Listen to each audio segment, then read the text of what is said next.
Hello student, welcome है आप सभी का आपकी अपनी अकाउंटिंग की क्लास में। आज के हमारे इस वीडियो लेक्चर में हम कंसोलिडेटेड फाइनेंशियल स्टेटमेंट जो हम पढ़ रहे थे उसमें हम कंसोलिडेटेड बैलेंस शीट बनाना सीख रहे थे। तो हमने कल जो हुली ओन सब्सिडी कंपनी है उसकी कंसोलिडेटेड बैलेंस शीट बनाना सीखा था प्रीवियस वीडियो लेक्चर में। तो आज के हमारे इस वीडियो लेक्चर में जो पार्टली ओन सब्सिडी कंपनी होती है उसका किस तरीके से कंसोलिडेटेड बैलेंस शीट बनता है वो हमें प्रैक्टिकली देखेंगे, ठीक है। और मैंने आपको थ्योरेटिकली ये चीज़ें सब प्रीवियस वीडियो लेक्चर्स में समझा दी है, ठीक है। तो देखिए अभी हम स्टार्ट करते हैं एक क्वेश्चन।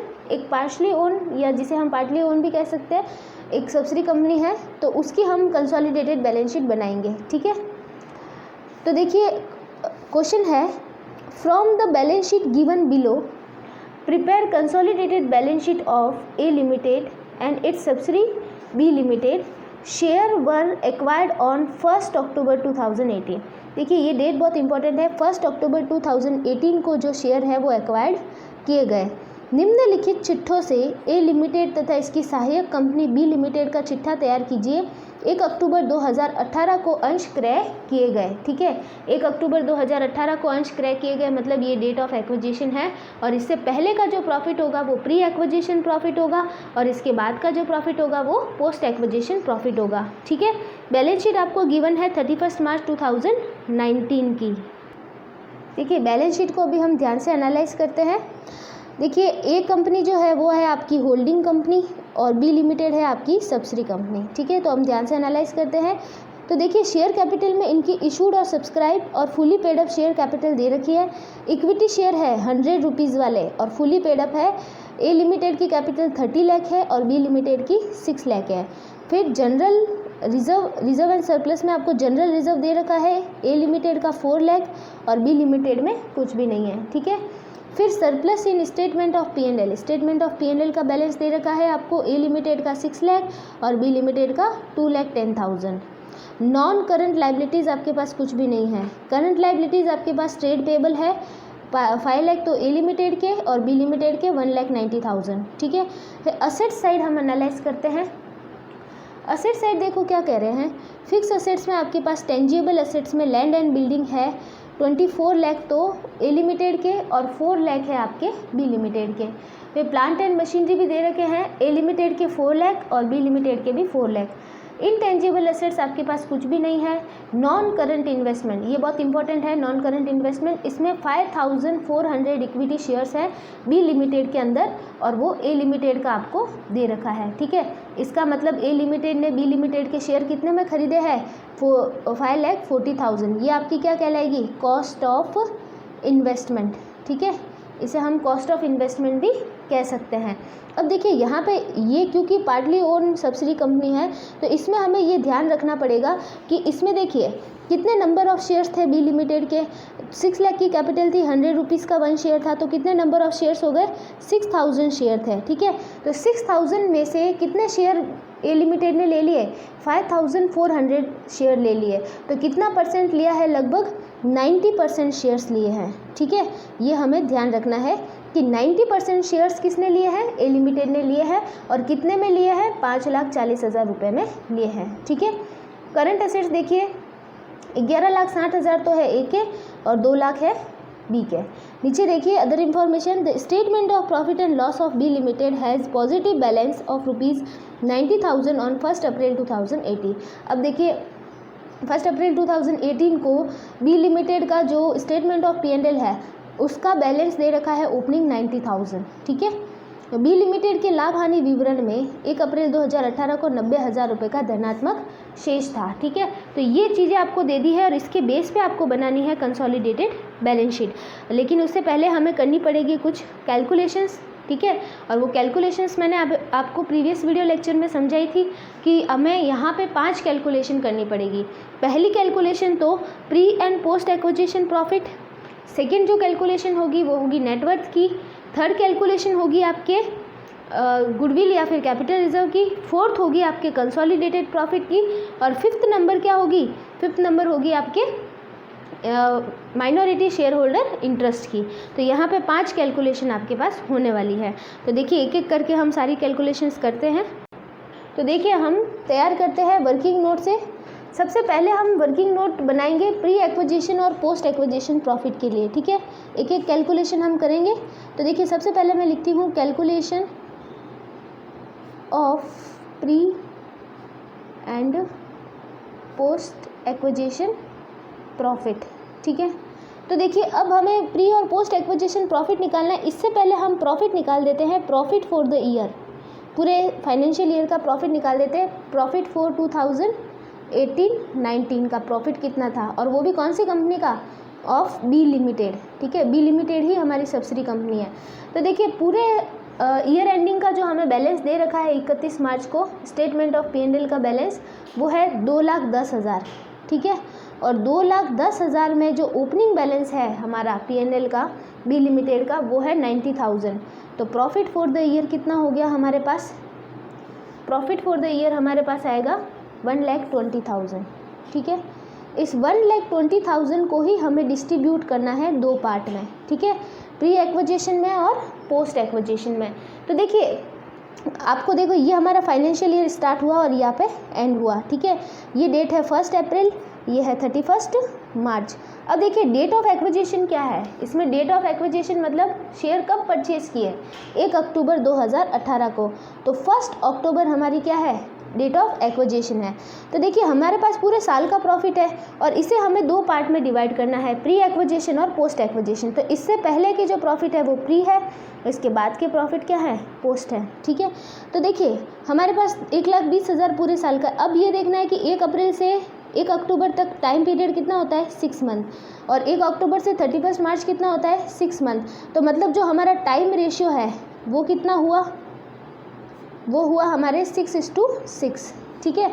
तो अब देखिए 6:6 को हम क्या कह सकते हैं, 1:1 मतलब बराबर। तो 1,20,000 को अगर हम प्री और पोस्ट में डिवाइड करेंगे तो कितना आएगा, 60,000 और 60,000 का प्रॉफिट, ठीक है। तो 60,000 आपके प्रॉफिट हो जाएंगे प्री और पोस्ट एक्विजिशन। तो पहली कैलकुलेशन हमारी कंप्लीट हुई। अब बात करते हैं सेकंड कैलकुलेशन की। तो सेकंड कैलकुलेशन है कैलकुलेशन ऑफ नेटवर्थ, ठीक है। नेटवर्थ हम निकाल रहे हैं बी लिमिटेड की। तो इसके लिए हमें पेड अप शेयर कैपिटल चाहिए होगी बी लिमिटेड की। तो यहाँ पे मैं लिखती हूँ paid up share capital B limited की, ठीक है। बी लिमिटेड की जो पेड अप शेयर कैपिटल है हमारे पास है 6 लाख। इसमें हमें क्या करना है, ऐड करना है। और यहाँ पे क्या क्या ऐड करना है वो सब मैंने आपको प्रीवियस वीडियो लेक्चर में समझाया है, ठीक है। अगर आपने नहीं देखा है तो आप देख लेना। देखिए opening balance of statement of P&L, statement of P&L का ओपनिंग बैलेंस जो कि हमारे पास कितना था, 90,000। फिर हमें लेना है pre acquisition profit, pre acquisition profit. अब प्री एक्विजिशन प्रॉफिट कितना है, 60,000 है, तो वो हमने ले लिया, ठीक है। फिर हम कर देंगे इसकी टोटल। देखिए जनरल रिजर्व का ओपनिंग बैलेंस है नहीं, इसलिए हमने लिया नहीं है, ठीक है। जो चीज़ नहीं है वो हमने नहीं ली है, जो है वो हमने ले ली है, ठीक है। तो यहाँ पे हम लिखेंगे नेटवर्थ। नेटवर्थ देखिए कितनी आएगी, ये आ जाएगी अपने 7,50,000, ठीक है। तो ये आपके 7,50,000 नेटवर्थ है। अब देखिए थर्ड नंबर कैलकुलेशन हमें करनी है। तो थर्ड नंबर कैलकुलेशन क्या चीज़ होगी, कैलकुलेशन ऑफ गुडविल और कैपिटल रिजर्व, ठीक है। गुडविल और कैपिटल रिजर्व में से कोई एक चीज़ निकालनी है। अब देखिए मैंने आपको बताया था कि अगर आपकी कॉस्ट ऑफ इन्वेस्टमेंट क्या हो, ज़्यादा हो, और नेटवर्थ आपकी कम हो, तो आपको क्या आने वाली है, गुडविल आने वाली है। लेकिन अगर आपकी नेटवर्थ क्या हो, ज़्यादा हो, और कॉस्ट ऑफ इन्वेस्टमेंट क्या हो, कम हो, तो क्या आएगी आपके कैपिटल रिजर्व, ठीक है। ये मैंने आपको समझाया था। तो देखिए यहाँ पे हमें देखिए नेटवर्थ जो है ना, ये पूरा का पूरा नेटवर्थ ए लिमिटेड का नहीं है, ठीक है। तो यहाँ पे हम निकालते हैं share in net worth, share in net worth of A limited. A limited का नेटवर्थ में शेयर निकालते हैं। तो टोटल नेटवर्थ है 7,50,000। और ए लिमिटेड ने बी लिमिटेड के कितने परसेंट शेयर ले रखे हैं, 90%। तो 90% नेटवर्थ ही इनकी है, ठीक है, ए लिमिटेड की। तो कितना आ जाएगा ये, 6,75,000। अब देखिए 6,75,000 हमारी नेटवर्थ है और कॉस्ट ऑफ इन्वेस्टमेंट है 5,40,000। तो इट मीन्स क्या हुआ है कि हमारी कॉस्ट ऑफ इन्वेस्टमेंट कम है, तो हमारे पास क्या आने वाला है, कैपिटल रिजर्व आने वाला है, ठीक है। तो कैपिटल रिजर्व कैसे आएगा, यहाँ पे हम लिखेंगे net worth minus cost of investment, ठीक है। नेटवर्थ है हमारे पास 6,75,000, लेस करेंगे कॉस्ट ऑफ इन्वेस्टमेंट 5,40,000, तो हमारे पास कैपिटल रिजर्व आ जाएगा कितना, 1,35,000। तो ये थी हमारे थर्ड नंबर वाली कैलकुलेशन, ठीक है। अब बात करते हैं फोर्थ नंबर वाले कैलकुलेशन। फोर्थ नंबर कैलकुलेशन हमें किस चीज़ की करनी है, कैलकुलेशन ऑफ कंसोलिडेटेड प्रॉफिट, ठीक है। कंसोलिडेटेड प्रॉफिट की कैलकुलेशन हमें करनी है। तो देखिए कंसोलिडेटेड की हम कैलकुलेशन करेंगे तो इसके लिए हमें क्या चाहिए, जो होल्डिंग कंपनी है उसका शेयर लेना है, ठीक है, पोस्ट एक्विजिशन प्रॉफिट में। तो पोस्ट एक्विजिशन प्रॉफिट भी हमारा कितना है, पोस्ट एक्विजिशन प्रॉफिट है 60,000। तो यहाँ पे हम ले लेते हैं शेयर इन, या फिर डायरेक्ट ही हम कर लेते हैं। डायरेक्ट क्या करते हैं, balance of statement of P&L ले लेते हैं, balance of statement of P&L, ठीक है। स्टेटमेंट ऑफ P&L का बैलेंस जो है किसका, ए लिमिटेड का, वो ले लेते हैं। तो वो है हमारे पास 6 लाख, और उसमें हम ऐड करेंगे share in post acquisition profit, share in post acquisition profit. अब देखिए शेयर इन पोस्ट एक्विजिशन, पूरा पोस्ट एक्विजिशन प्रॉफिट 60,000 का है और इसमें उनका जो शेयर है वो 90% का है, तो हमें 90% हिस्सा लेना है इसका, ठीक है। तो कितना आने वाला है ये 90% हिस्सा, 54,000। तो 54,000 हम यहाँ पे ऐड कर देंगे, तो हमारा जो कंसोलिडेटेड प्रॉफिट आएगा वो आने वाला है 6,54,000, ठीक है। तो 6,54,000 हमारा कंसोलिडेटेड प्रॉफिट है। एक कैलकुलेशन हमें और करनी है माइनॉरिटी शेयर होल्डर इंटरेस्ट की, तो वो भी अभी करते हैं। तो देखिए फिफ्थ नंबर कैलकुलेशन है हमारी minority share holder interest, minority share holder interest. तो देखिए इसके लिए आपको लेना पड़ेगा यहाँ पे share in net worth, share in net worth. Net worth में जो शेयर है शेयर होल्डर का, माइनॉरिटी शेयर होल्डर का, टोटल नेटवर्थ थी 7,50,000, जिसमें 10% हिस्सा माइनॉरिटी शेयर होल्डर का, तो ये कितना आने वाला है 75,000, ठीक है। और इसके अंदर हमें ऐड करना है share in post acquisition profit. अब देखिए पोस्ट एक्विजिशन प्रॉफिट 60,000 थे टोटल, जिसमें इनका हिस्सा 10% का रहेगा, तो ये कितना आने वाला है 6,000। तो माइनॉरिटी शेयर होल्डर इंटरेस्ट कितना हो जाएगा हमारे पास, माइनॉरिटी शेयर होल्डर इंटरेस्ट हो जाएगा 81,000, ठीक है।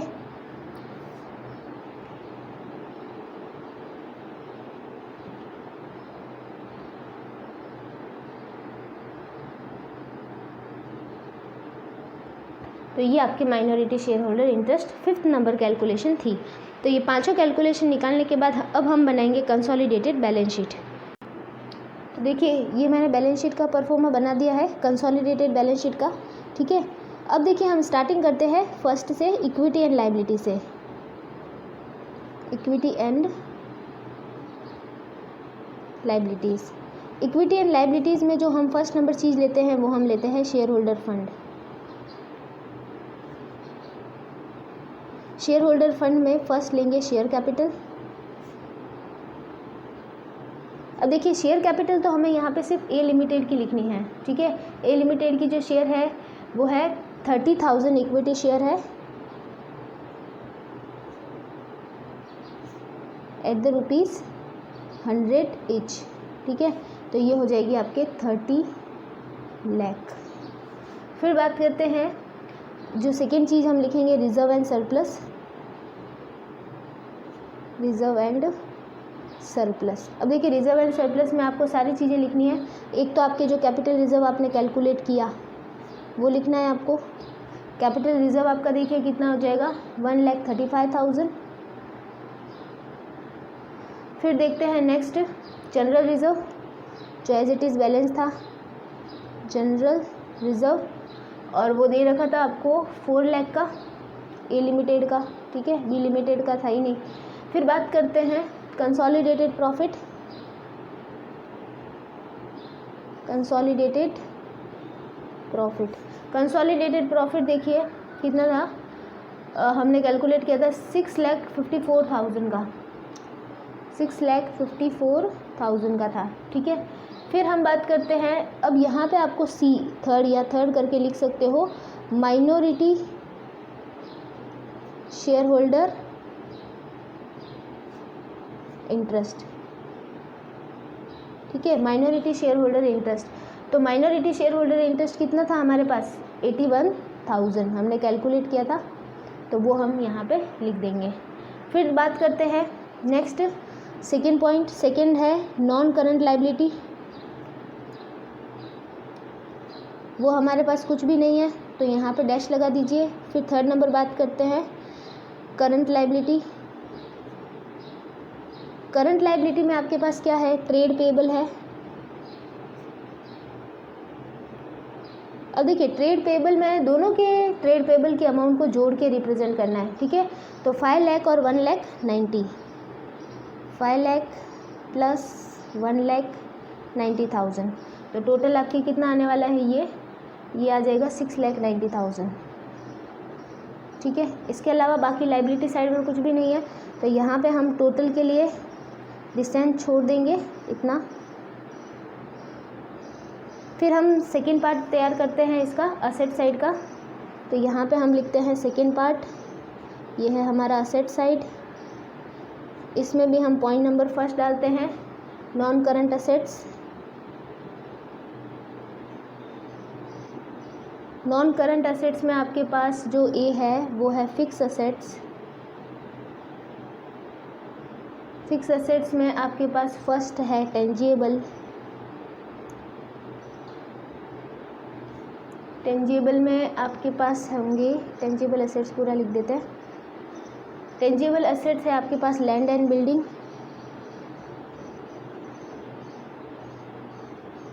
अब लैंड एंड बिल्डिंग में दोनों की अमाउंट जो दे रखी है वो जोड़ के लिखनी है 24 और 4 लाख, 24 लाख प्लस 4 लाख, तो ये आपके पास कितनी होने वाली, ये हो जाएगी 28 लाख, ठीक है। फिर लेते हैं नेक्स्ट प्लांट और मशीनरी, प्लांट एंड मशीनरी, ठीक है। प्लांट एंड मशीनरी देखिए 4 लाख और 4 लाख दोनों को ऐड कर देंगे, 4 लाख प्लस 4 लाख दोनों कंपनीज के ऐड कर देंगे, तो देखिए कितना आने वाला है, ये आ जाएगा आपके 8 लाख, ठीक है।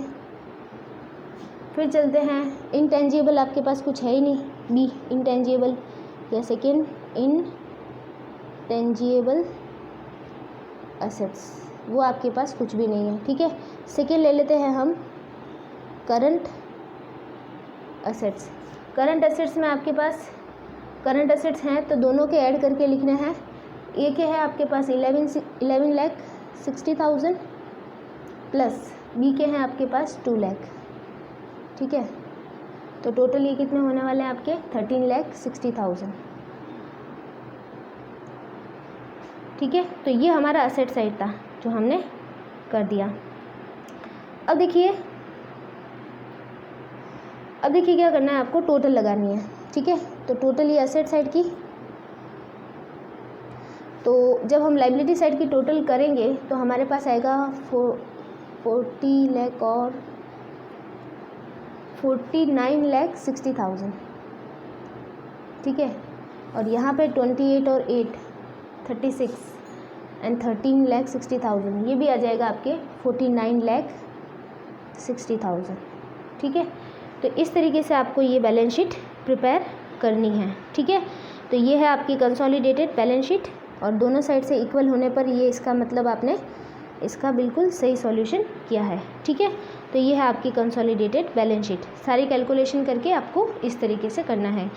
बाकी के जो टॉपिक है वो हम नेक्स्ट वीडियो लेक्चर में और आगे करते रहेंगे। ठीक है, और अगर आपने चैनल को सब्सक्राइब नहीं किया है तो अब तक सब्सक्राइब कर दीजिए, ताकि आगे आने वाले वीडियो की नोटिफिकेशन भी आपको मिल जाए। ठीक है, okay, thank you so much.